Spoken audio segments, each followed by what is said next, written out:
le podcast Athlète Entrepreneur, animé par Amélie Delebel, vous relate les différents parcours inspirants d'anciens sportifs ou sportifs actuels de haut niveau de différentes disciplines qui se sont tournés par la suite ou sont actuellement dans le milieu entrepreneurial. Des entrevues et reportages qui sauront vous motiver à atteindre votre plein potentiel. Le podcast Athlète Entrepreneur, des cheminements à découvrir.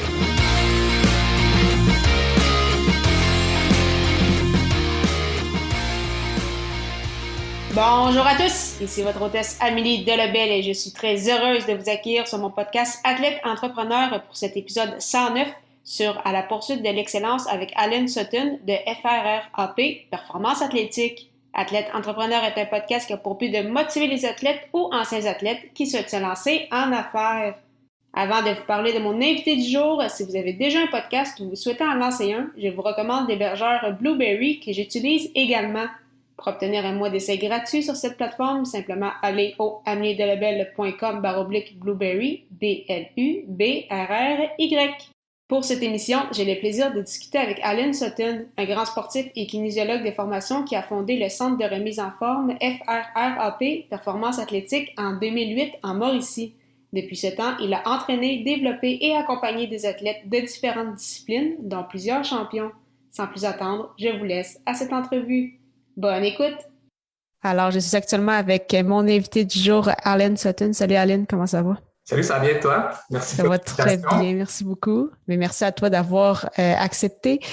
Tout d'abord, Allen, pour les gens donc, qui ne te connaissent pas, tu es né en Bosnie-Herzégovine. Tu as quitté ton pays avec ta famille vers l'âge de 15 ans en raison de la guerre civile pour t'installer ici au Québec, plus précisément en Mauricie. Donc, comment s'est passée ton adaptation en sol québécois? OK. Donc, comme tu as mentionné, j'étais en guerre civile en Bosnie. Suite à la guerre, mes parents ont décidé d'appliquer pour venir au Canada parce qu'ils acceptaient les étrangers. Donc, on s'est rendu à Trois-Rivières, directement à Trois-Rivières parce que c'était un petit milieu. Puis, ils acceptaient beaucoup des jeunes familles qui dans le fond, sauvaient nous pour le développement économique aussi. À ton arrivée au Québec, quels sont les sports que tu pratiquais en Bosnie, puis quels sont ceux que tu as continué de pratiquer au Québec? Donc, je viens d'une famille de sportifs. Donc, mon père, il a pratiqué le soccer de haut niveau. Mon oncle, il était ceinture noire de karaté. Puis, j'ai un cousin de 6 pieds 9 qui était sur l'équipe nationale, puis il joue au basket aussi professionnel. Donc, c'est quelque chose qui est raciné un peu dans ma famille. Toutes les bords, tous les côtés. Donc, à chaque fois qu'il y a des réunions de famille, on parlait soit du sport ou de l'entraînement, etc. Fait que c'est quelque chose que fait partie de ma vie depuis jeune âge. Donc, quand je suis arrivé au Canada, naturellement, j'ai poursuivi ce côté-là au niveau sportif parce que en Bosnie, le sport national, c'est un peu le soccer. Donc, j'ai juste continué à pratiquer en arrivant ici. J'ai quand même eu un bon niveau, sauf le truc, c'est qu'au Canada, c'était pas nécessairement un sport national. Puis il y a beaucoup de gens qui pratiquaient, mais c'était pas nécessairement le sport national comme le hockey et d'autres sports. Donc, à force de chercher un peu plus de compétition, ben j'ai décidé de continuer à jouer au basket plus tard dans ma vie. Vous que la majorité de mes amis ont quand même joué à un bon niveau au niveau de basket. J'ai un ami qui a joué NCAA.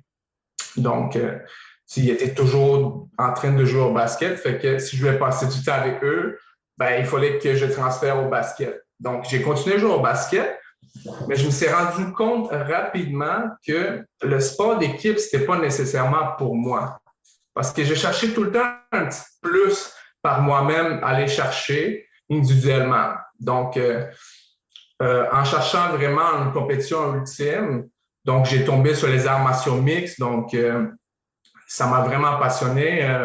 J'ai fait plusieurs combats de arts martiaux mixtes. Puis même aujourd'hui, je continue à pratiquer le sport. Même d'ailleurs, l'année passée, je suis allé à Thaïlande faire la boxe thaïlandaise là-bas, etc. Fait que c'est quelque chose qui me passionne énormément. Fait que côté sportif, c'est vraiment quelque chose qui fait partie intégrale de ma vie depuis jeune âge. Pas seulement moi, mais en général, ma famille. Puis même côté frappe, c'est exactement ça. Je recherche le contact avec les différents sports, différents types de sportifs. puis comment analyser les mouvements, comment faire les entraînements spécifiques pour ces genres de sports-là. Donc, c'était quand même pas très surprenant pour ton entourage quand tu as lancé justement Frappe Performance Athlétique. Donc, tu as une formation en kinésiologue, tu voulais justement, tu parlais de cette passion-là d'entraînement, mais également d'aider les autres. Donc, comment cette aventure-là a débuté puis comment ça se déroule depuis tout ce temps-là? Fait que premièrement, qu'est-ce que les gens ne savent pas sur moi, c'est que je travaillais en informatique avant. Donc, j'ai travaillé en réseautique. C'est vraiment pas moi, mais c'est ça que les gens ne savent pas. Donc, jour au lendemain, j'ai décidé de quitter cet emploi-là, puis je me cherchais quelque chose qui va me stimuler. Donc, je me suis dit, si je passe la majorité de mon temps à faire quelque chose comme le sport, j'aimerais ça que ça devienne mon métier. OK? Puis un de mes amis qui m'a parlé justement de kinésiologie, j'ai rentré à l'université comme étudiant libre, puis j'ai vraiment pas quitté. Puis dès le début, mon objectif, c'était vraiment la performance athlétique. Parce que, comme je t'ai dit tantôt, un de mes amis qui a joué à NCA, je suis allé visiter leurs installations là-bas, puis ça m'a complètement piqué dans le sens que de façon que ça fonctionnait, les salles d'entraînement, le coaching staff, l'équipe multidisciplinaire qui travaille ensemble, le préparateur physique avec le coach, avec les physios, avec chiro, etc. Fait que c'est quelque chose qui a vraiment piqué ma curiosité. En arrivant ici, la réalité au Québec, c'était quand même méconnu. Même le métier de kinésiologie, c'est quand même méconnu. Donc, c'était vraiment difficile au début de faire comprendre aux gens que si la préparation physique, c'est l'avenir de sport, puis que le développement athlétique dépend beaucoup de ça. Parce que dans le temps, si tu prends la majorité de sports d'équipe, les gars, quand ils arrivaient au camp, ils se préparaient pour leur saison. Là, ils vérifient si tu es prêt pour ta saison dans le pré-camp. Fait que, tu sais, côté qualité physique, l'entraînement, c'est quelque chose qui prend beaucoup d'importance. Puis on le voit selon le physique des gars dans les ligues professionnelles. Fait que c'est côté. Vas-y, qu'est-ce que tu allais dire? Oui, mais c'est ça, puis j'allais dire, c'est ça, tu as fondé ton centre en 2008, fait que c'est ça, on retourne quand même il y a plusieurs années, donc tu as vu justement cette avancée-là, parce qu'aujourd'hui, il y a encore plus, depuis la dernière année, on voit l'importance justement de la santé physique, puis l'importance de s'entraîner, puis de garder la forme. C'est ça, parce qu'en 2008, même l'entraînement en salle, c'est pas quelque chose qui était vraiment pratiqué. Pendant l'été, toute salle d'entraînement était complètement vide. Donc, c'est pas quelque chose qui était automatique. Donc, on avait beaucoup de schémas de faire au début pour faire connaître juste le métier de préparateur physique pour le sport. Parce que c'est quand même une spécialité. Donc, je pense l'avantage qu'on a eu, c'est que moi, en partant, j'ai commencé à travailler en sport-études. C'est un des plus gros sports-études au Canada, d'ailleurs. Puis, j'avais déjà la chance, en partant, de toucher plusieurs sports. Donc, différents sports. J'ai travaillé avec le BMX, avec gymnastique, avec hockey, soccer, sport de combat différents, tir à l'arc. Donc, déjà, en partant, ce type d'entraînement-là, ça te permet de bâtir un coffre d'outils, si tu veux, puis qu'on peut appliquer vraiment dans les différents sports. Puis créer vraiment un système de développement qui peut permettre à un athlète de monter à un certain niveau. Donc, le gros de travail, c'est pas nécessairement recevoir les athlètes élites puis bâtir une planification, c'est vraiment prendre les jeunes athlètes puis l'amener en termes de développement pour qu'ils deviennent les athlètes qui performent à niveau élite. Donc, en 2008, on avait peut-être 5-6 jeunes de secondaire 1 et 2. Puis avec les années, à chaque année, ça a juste grossi avec un camp. Puis c'est devenu quelque chose qui est plus gros dans le sens que maintenant, on a des privés, des semi-privés, du coaching online, des cours de groupe. On a plein d'associations différentes. On est reconnu par INS, Institution nationale du sport. On est reconnu par Hockey Québec. Fait que, tu sais, avec les années, c'est devenu quelque chose de vraiment énorme. Puis, de plus de ça, j'ai vraiment une équipe extraordinaire qui travaille avec moi tous les jours, soit au niveau administratif, au niveau de promotion, soit au niveau des entraînements, au niveau de comment on progresse l'entreprise. Puis, là, tu parlais, c'est ça qu'au départ, c'était surtout de faire connaître ton service. Mais tu dirais que c'est quoi qui a été vraiment ton plus grand défi entrepreneurial depuis les 13 dernières années? Le plus grand défi, c'est vraiment, faire comprendre aux gens, c'est que, kinésiologie, c'est un bac à l'université. OK? Donc, non seulement ça, mais toutes les formations qu'on fait, c'est vraiment une spécialisation. OK? Fait que souvent, quand tu dis aux gens un kinésiologue, un préparateur physique qui est formé pour ça, ils ont difficulté à faire la différence entre une spécialité comme ça qui prend des années à développer avec les études qui viennent avec que quelqu'un qui fait juste l'entraînement avec une formation ou quelque chose d'autre. Fait que c'est vraiment faire connaître un peu les kinésiologies, puis surtout, dans mon cas, tout ce qui est préparation physique, faire connaître aux gens, OK, ça, c'est le genre de service qui est vraiment spécifique. Tu as une planification à faire, le testing, c'est un système de développement, c'est adapté selon le groupe d'âge, selon tes besoins, etc. Fait que, vraiment faire la différence pour que les gens puissent voir vraiment c'est quoi exactement le service, puis comment ça devient important pour le développement des sportifs. Puis je pense, étant commencé avec les jeunes athlètes, de secondaire 1-2 avec les années qui sont devenus élites dans leur sport, avec les résultats, les gens ont réalisé, oh, OK, il y a un lien entre ça, fait qu'ils ont vu l'importance dans qu'est-ce qu'on faisait. Fait que c'est vraiment ça, comprendre, OK, développement athlétique, c'est pas quelque chose à court terme. C'est pas en faisant un camp de 2 semaines, 3 semaines, tu vas devenir un athlète élite. Il y a des étapes à développement. Donc, c'est vraiment sur le longue période de temps et non courte période de temps. Puis, c'est vraiment difficile pour les gens à comprendre ça parce qu'ils veulent le résultat tout de suite. On ne peut pas donner un résultat tout de suite si on n'investit pas le temps et l'énergie pour que tu puisses te rendre à ces niveaux, autant côté sportif, autant côté athlétique. C'est vraiment ça le gros combat. Mais avec les années d'expérience, puis les jeunes qui ont traversé nos services, puis les gens qui ont traversé le camp frappe, qui ont fait leur préparation, etc. Le monde, ils ont vu vraiment la différence entre les deux. Puis non seulement ça, on garde les athlètes des longues périodes de temps. On a des athlètes de 10, 12, 13 ans de temps qui sont encore avec nous, qui font affaire avec nous. Puis même s'ils sont allés extérieurs, puis ils sont revenus, ils ont vu l'importance et la passion qu'on accorde au niveau de développement pour nos athlètes. Puis, ce serait quoi, justement, tes objectifs avec ton entreprise pour la prochaine année?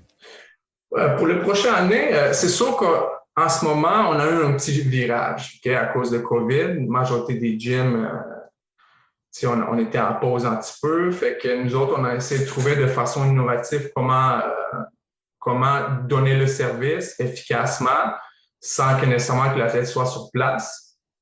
Donc, on a développé le coaching online. Donc, ça fonctionne avec une application. On peut avoir toutes les données de chaque athlète en temps réel, puis on peut faire vraiment un suivi directement avec chaque athlète. Donc, je pense qu'on est pas mal seul, je ne sais pas ça, là, peut-être, je ne sais pas, mais bon, je pense qu'on est tout seul à Trois-Rivières qui a ce type de service-là. Donc, ces côtés-là, on ne voulait pas sortir tout de suite, même qu'on a travaillé là-dessus avant le COVID, en parallèle, parce qu'on se dit, il faut faire comme un passage de suivi normal vers un suivi plus informatique pour donner une solution de plus pour les gens, pour les services. Fait qu'exemple, si j'ai des athlètes que je suis en Europe, aux États-Unis, ben, même s'ils ne sont pas là avec moi directement, ça facilite mon travail, puis j'envoie tout le temps les programmes PDF, etc. Avec ça, c'est très simple. J'ai capturé toutes les données que j'ai besoin de savoir où ils sont. Je peux faire facilement les ajustements, puis on communique directement par l'application. Fait que même avant COVID, c'était le but, c'est qu'on développe cette partie-là parce que il y a une transition qui se faisait au niveau technologique, mais pas juste dans notre domaine, mais la majorité des domaines. Fait qu'on a vraiment mis en phase là-dessus parce que côté le camp, ça fonctionnait super bien. Nos privés, nos semi-privés, les cours de groupe, les équipes sportives, ça fonctionnait bien. Mais on cherche tout le temps d'améliorer notre service puis qu'est-ce qu'on peut faire de plus pour améliorer le produit qu'on donne. Fait que ça, c'était la partie qu'on voulait développer pour 2021. Puis la bonne nouvelle dans tout ça, ça a juste tombé au bon temps. On n'a même pas fait la promotion de produits qu'on voulait lancer. Il était déjà prêt. Donc, on a juste embarqué dans la situation, puis en même temps, ça nous a permis vraiment de garder le contact avec nos athlètes puis continuer quand même à offrir les services durant ces temps durs. Puis techniquement, on n'a jamais vraiment arrêté de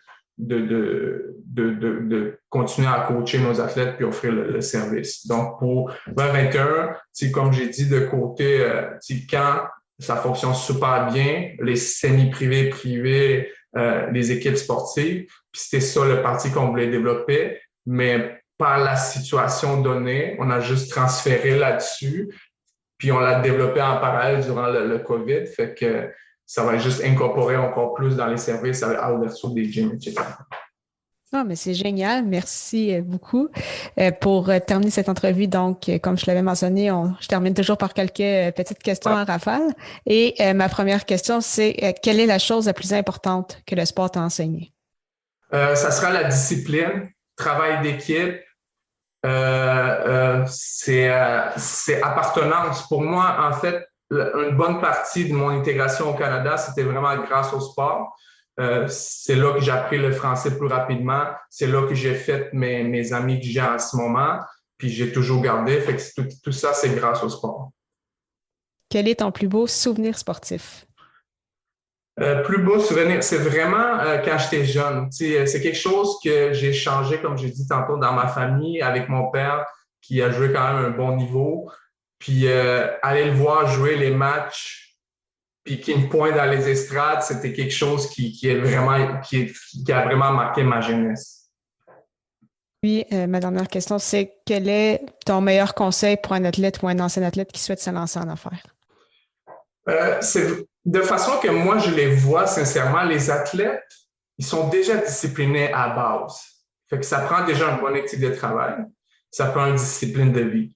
Juste prends ces mêmes qualités-là que tu as investies dans ton sport, puis tu le transfères vraiment dans l'affaire. Moi, j'ai eu la chance vraiment de tomber dans le domaine que je voulais travailler, puis au-delà de ça, j'ai juste une passion. Moi, j'ai pas l'impression de travailler parce que c'est vraiment ça ma vie, le sport, l'entraînement, etc. C'est quelque chose qui est partie intégrale de ma vie. Donc, le conseil que je vous donnais, vraiment prendre ces structures-là que tu as déjà appris au niveau sportif, puis le transférer tout simplement dans les autres trucs que tu veux faire. C'est génial, très bon mot de la fin, mais merci encore une fois, Aline, pour ton temps, puis la meilleure des chances pour la suite des choses. Merci beaucoup, ça fait plaisir. Merci beaucoup encore une fois à Allen Sutton pour son temps et en souhaitant que vous ayez apprécié ce 109e épisode officiel d'Athlète Entrepreneur. Si c'est le cas et vous pensez qu'il pourrait aider ou inspirer une personne de votre entourage, partagez-lui. Pour les prochaines entrevues, si vous souhaitez que je discute avec des athlètes entrepreneurs en particulier, vous pouvez m'envoyer vos suggestions via la page Facebook de podcast Athlète Entrepreneur. Merci encore une fois pour votre confiance et à la semaine prochaine pour une nouvelle entrevue.